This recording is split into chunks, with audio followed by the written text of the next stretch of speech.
elements means it is a substance that is made up of only one kind of atom. Elements are made up of only one kind of atom.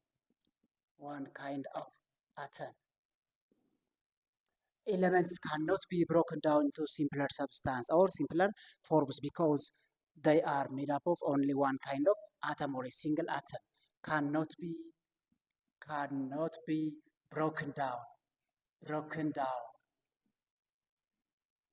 into simpler substance.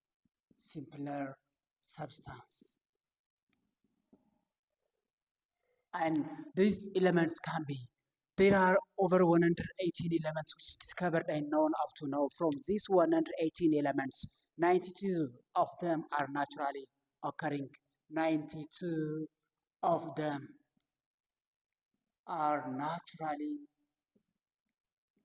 occurring elements, whereas the rest are artificial. The rest are artificial elements. So these 180 elements can be categorized or divided into three: metals, non-metals, and metalloids. So the first one is metals, which is the first classifications of elements is metals. So we know we are going to discuss about metals. Metals are malleable, metals are ductile, metals are malleable, they are ductile, they are shiny, they have high melting point, high boiling point, and they have high density. And the most common properties of metals is most metals are good conductors of heat and electricity. Good conductors. Yes, these are the most common properties of metals, which is one part of elements. Examples of metals: copper, Cu, the symbol of copper is Cu, silver, Ag, mercury, Hg, gold, Au, aluminum, Al, magnesium, Mg, sodium, Na, potassium, K, and so on. These are the most common known elements. They have these characteristics or properties. The second group of elements is non-metals.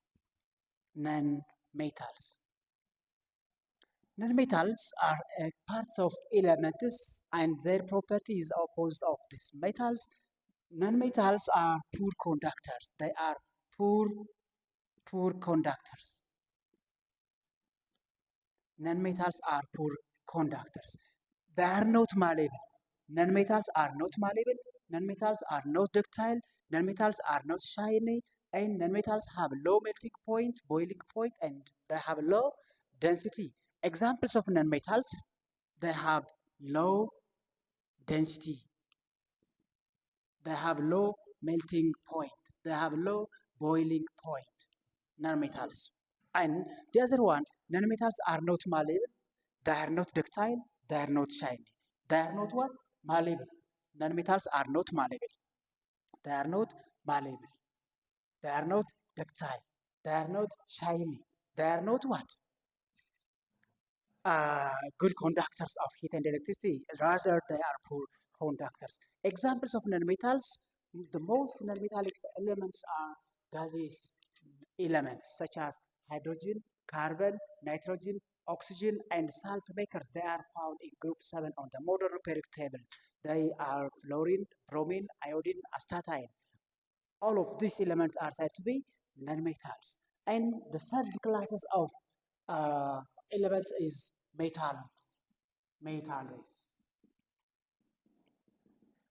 Metalloids, which is the most classification parts of elements is said to be metalloids. And these metalloids can have the intermediate properties, have the intermediate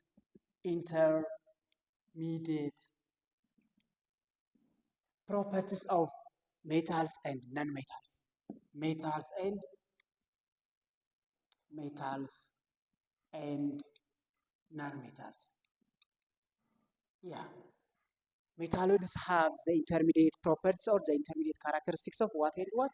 Metals and non-metals. Because metals have their own properties, non-metals have also their own properties, and there are examples of metals, examples of non-metals, even if most of the elements which is listed on the modern periodic table is said to be what? Metals, but there are non-metals and metalloids. So metalloids can have the intermediate properties between metals and non-metals. Examples: silicon, germanium, arsenic. These are the most common examples of metalloids. The most common examples of metalloids. The other one is, which is a part of pure substance, what you call compounds.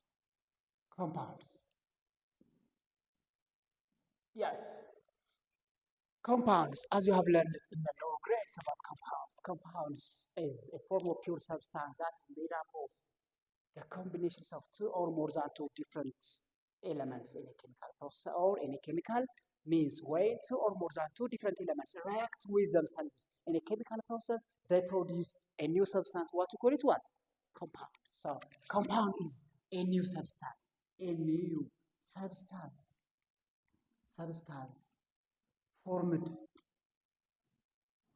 by the combinations of two or more than two different elements, by the combinations formed by the chemical combination.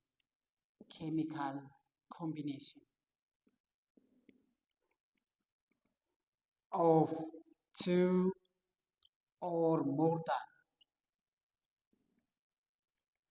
two different elements. This is what we call it compound. So the compound or the substance that is formed after a chemical reactions of the combinations of two or more than two different elements is said to be compounds, and also the property of the compound that is produced after a chemical reaction is different from the property of the reactants. Yeah, for example, when element A reacts with element B, compound AB is formed. Compound AB is formed. These A and B are said to be reactants. A and B are reactants. Reactants. Whereas AB is products. Products. So these reactants and products are separated by these arrows. These arrows can be read as it gives, produce, yield. Okay. So reactants is to separate products from reactants. These arrows is to separate products from reactants. And these reactants, the properties of reactants and the property of products are different, because these products is said to be compounds that have new properties with our new composition. And these reactants A and B can have their own different property, but when they become combined together in a chemical process, they produce one compound. What you call it? Products. And the property of the compound is completely different from the property of the reactants element A and B. This is what you call it? Compounds in general.